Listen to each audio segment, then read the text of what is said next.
নমস্কার বন্ধুরা, আজকে আমি কুঁদরি দিয়ে একটা সুন্দর রেসিপি বানাবো। রেসিপিটা দেখুন আপনারা কীরকম আমি বানালাম।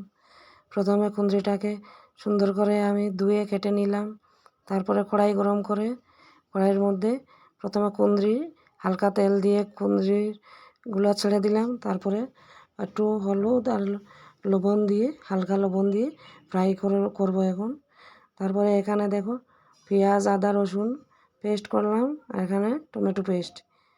এখন আমার কুঁদরিগুলা ফ্রাই হয়ে গেছে, হালকা ফ্রাই করব একদম কম তেল দিয়ে। দেখুন বন্ধুরা, আমার কুঁদরিগুলা ফ্রাই হয়ে গেছে। এখানে আদাই সিদ্ধ হয়ে গেছে কুঁদরিগুলা। তারপর এখানে নেড়ে ছেড়ে আমি উঠিয়ে নিব। উঠিয়ে এরপরে এখন এখানে সম্বাসের জন্য তো হালকা তেল দিলাম, ফোড়নে দিলাম তেজপাতা, তারপরে দিলাম এখানে পেঁয়াজ আদা রসুনের পেস্ট দিয়ে এখন আমি ভালো করে এগুলোকে হালকা নেড়ে চেড়ে নিব। তারপরে এখন এখানে আমার টমেটো পেস্টটা দিয়ে দিলাম। এটাকেও আমি হালকা নেড়ে চেড়ে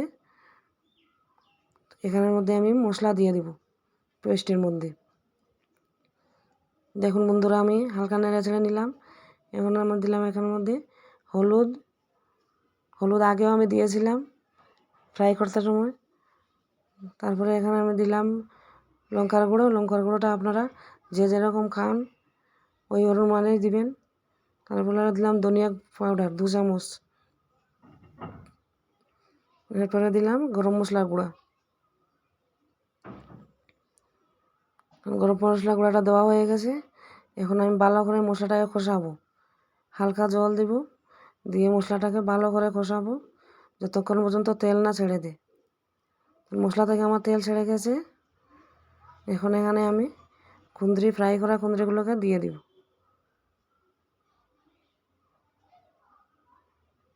কুঁদরিটা দিয়ে দিলাম আমি। দিয়ে আগে লবণ দিয়েছিলাম অল্প, এখন পরিমাণ মতো লবণ দিয়ে দিব। লবণটা দেওয়া হয়ে গেছে। এখন ভালো করে নেড়ে চেড়ে আমি ফ্রাই করবো এটাকে, কুঁদরিগুলাকে। এই সবজিটা খেতে ভাত রুটি পরোটার সাথে খেতেও খুব টেস্ট হয় বন্ধুরা।